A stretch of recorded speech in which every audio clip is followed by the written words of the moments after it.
Hello dear student, welcome to our channel teachers creator. आज के session में करेंगे लैंग्वेज अक्रॉस कैरिकुलम, जो कि पेपर है आपका पेपर 4 थे। और ये CRSU, MDU, CVLU, IGU और GGU सभी स्टूडेंट्स के लिए इम्पॉर्टेंट है। और मैंने ये नोट्स तैयार किए हैं आपके विजय कुमार शर्मा बुक से। सो आई होप कि आपके लिए हेल्पफुल होगा। तो वीडियो को पहले तो आप स्टार्टिंग से एंड तक देखें ताकि आपको ये पूरा समझ आए, ठीक है। स्किप करके देखेंगे तो कुछ पॉइंट्स आपको समझ नहीं आते हैं, फिर वही आपको डाउट हो जाता है, ठीक है। तो वीडियो आपको स्टार्टिंग से एंड तक देखनी है। चैनल पर नए होंगे तो चैनल को सब्सक्राइब कर देंगे ताकि नेक्स्ट वीडियो की नोटिफिकेशन आपको मिलती रहे। और जितने हो सकेंगे कि मैं आपके सभी सब्जेक्ट को पूरी तरीके से कंप्लीट कराने की कोशिश कर रही हूँ। Okay, so dear student, start करते हैं। Meaning of language across the curriculum, ये हेडिंग करना है आपको। Language across the curriculum is curriculum enrichment program that provide students with the opportunity to use their skill in language other than English in non-language courses, ठीक है। Language across curriculum क्या है?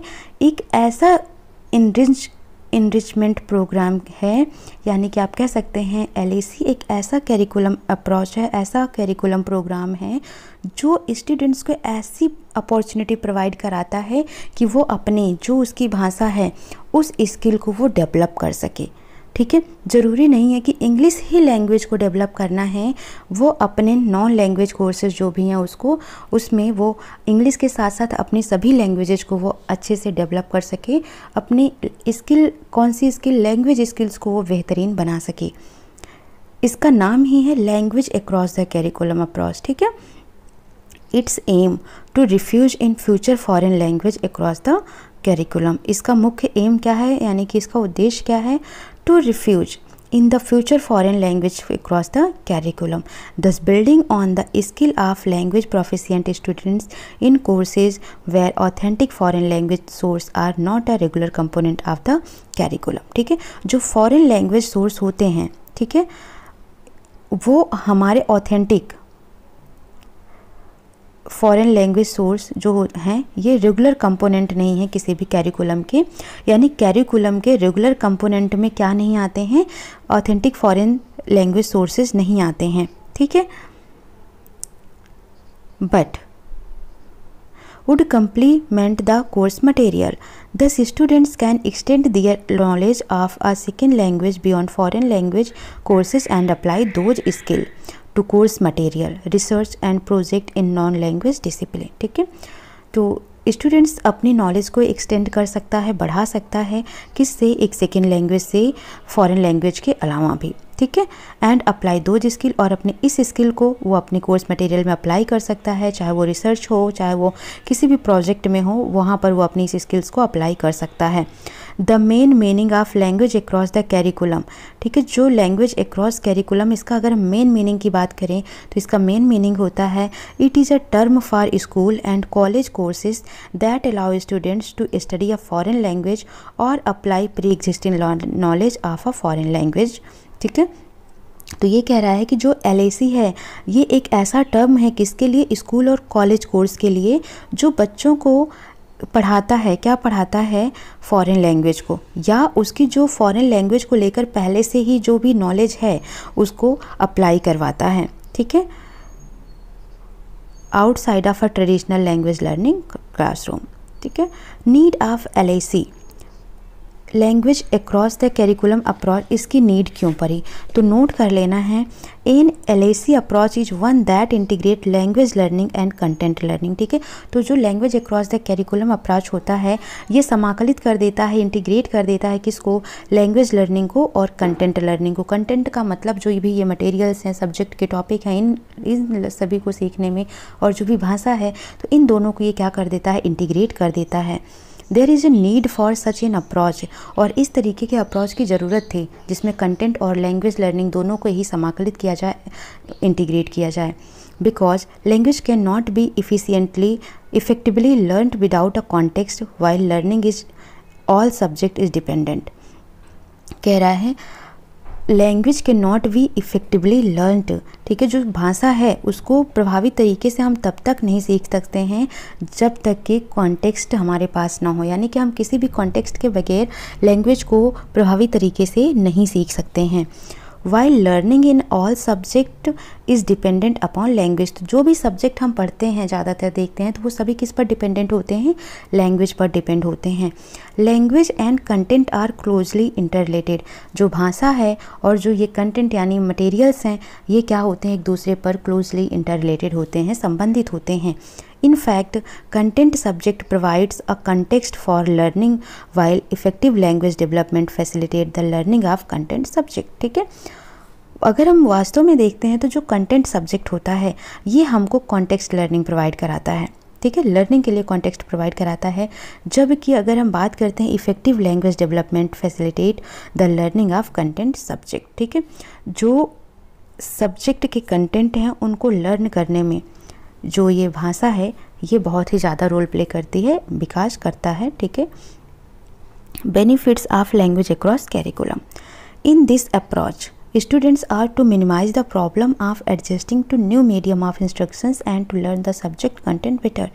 जो ये LAC है, इस अप्रोच में जो स्टूडेंट्स होते हैं वो कौन सी प्रॉब्लम को मिनिमाइज कर पाते हैं?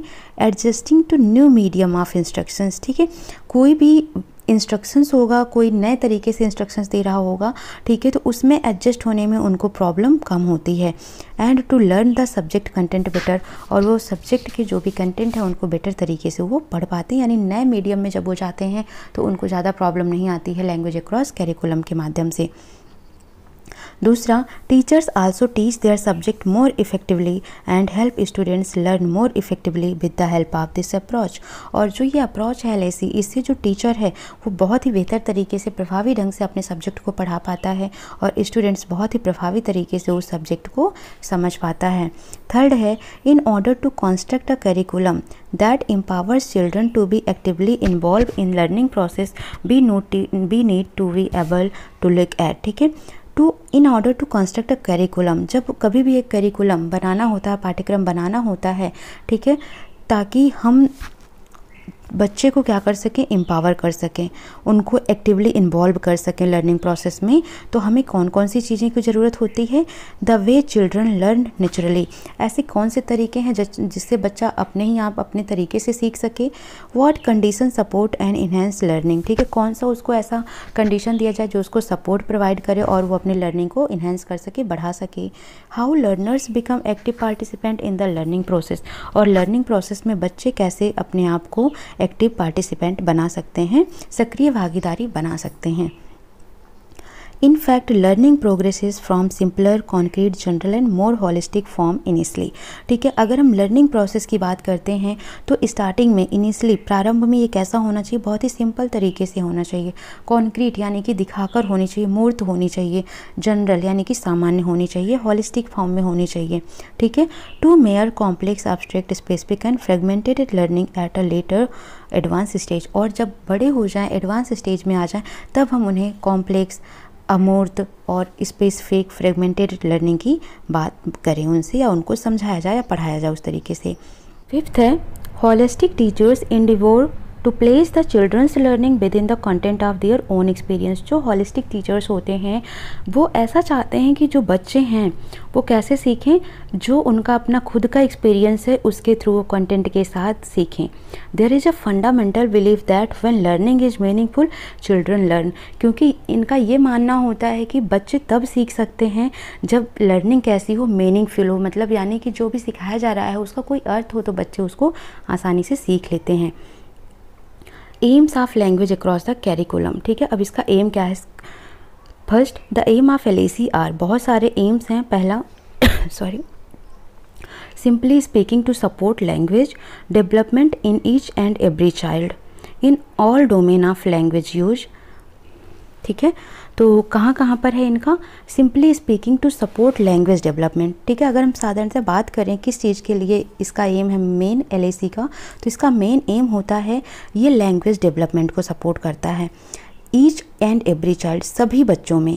All domain of language use, सभी डोमेन में लैंग्वेज के यूज को लेकर ये बच्चों में भाषा विकास का सपोर्ट करता है। In each learning activity in school, schools में जितनी भी लर्निंग एक्टिविटीज़ कराई जाती हैं उसमें भाषा के सभी डोमेन को ध्यान में रखते हुए सभी बच्चों में ही भाषा विकास को ये सपोर्ट करता है। This implies to reflect about the strongly language mediated evaluation criteria for success in academic learning, in passing test and in getting good marks. ठीक है, दिस इम्प्लाइज, इसको अप्लाई करने से it reflect about the strongly language mediated evaluations. ठीक है, इससे क्या होता है, बहुत ही स्ट्रॉन्ग तरीके से जो इवेल्युएशन क्राइटेरिया है किसके लिए, किसी भी टेस्ट में, किसी भी एकेडमिक लर्निंग में अच्छे मार्क्स लाने में, ठीक है, या अच्छे मार्क्स पाने में, तो जो लैंग्वेज की क्राइटेरिया है, इवैल्यूएशन क्राइटेरिया है, वो इसको स्ट्रांगली मीडिएट करवाता है। ठीक है, रिफ्लेक्ट करता है उस पर। In additions to reading, writing, listening and speaking, all non verbal ways of representation are rightly seen as part of the overall semiotic system that we have at hand and that we used when communicating. These include visual, image, graph, movement, etc. ठीक है, यानी कि ये कह रहा है कि जो भी ये हमारे 4 स्किल्स हैं, राइटिंग, रीडिंग, लिसनिंग, स्पीकिंग, ठीक है, तो जितना भी लैंग्वेज लर्निंग में होता है, ठीक है, तो कम्युनिकेटिंग के थ्रू या फिर ये क्या करता है, जो LAC है ये मेनली इमेज के थ्रू, विजुअल इमेज के थ्रू, ग्राफ के थ्रू, मूवमेंट के थ्रू, एक्स्ट्रा करिकुलर के थ्रू बच्चों को लर्निंग सिखाता है, लैंग्वेज लर्निंग सिखाता है। All physical form of human perception and expressions, thus we have to distinguish 8 mode of human activities involving language namely. ठीक है, तो इस तरीके से बच्चों में या जो हमारे ह्यूमन एक्टिविटी होते हैं इसमें कुल 8 मोड्स को इन्वॉल्व किया गया है, जैसे लिसनिंग। ठीक है, तो यहाँ पर इनके अगर हम एम की बात कर रहे हैं, ठीक है, तो लिसनिंग का मतलब होता है कि जो ओरल इनपुट है, जो हम बोल रहे हैं, ठीक है, तो उसको अच्छे से कॉम्प्रिहेंस करना। दूसरा स्पीकिंग, दूसरी स्किल कौन सी है, स्पीकिंग। ठीक है, कॉन्स्ट्रक्टिंग मीनिंगफुल अटरेंस, बहुत सही तरीके से वो मीनिंगफुल तरीके से वो बोल पा रहा हो, उच्चारण कर पा रहा हो। रीडिंग, अंडरस्टैंडिंग रिटन टेस्ट, ठीक है, कुछ भी लिखा हुआ है तो उसको बहुत अच्छी तरीके से वो समझ पा रहा है। राइटिंग, प्रोड्यूसिंग रिटन टेस्ट, ठीक है, यानी कि लिख पा रहा हो अच्छे से। Viewing, attending to visual sign, कोई भी साइन है उसको वो अच्छे तरीके से समझ पा रहा है, देख पा रहा है। शेप्स को विजुअलाइज कर पा रहा है, यानी आकार को समझ पा रहा है। वॉचिंग, यानी कि जो भी मूवमेंट हो रहा है उसको अच्छे तरीके से उस पर निगरानी कर पा रहा है। एंड मूविंग, यानी कि जो भी पूरी बॉडी है, होल पर्सन्स है, ठीक है, इसका पूरा यूज वो अच्छे से समझ पा रहा है।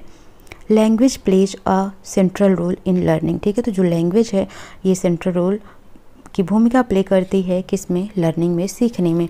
तो ये आपके क्वेश्चंस जो थे, क्वेश्चंस मेनली आपका था कि नीड क्या है, इम्पोर्टेंस क्या है, एम क्या है, ऑब्जेक्टिव क्या है, मीनिंग क्या है LAC का। ठीक है, तो आज के क्लास में हमने देखा मीनिंग, ऑब्जेक्टिव,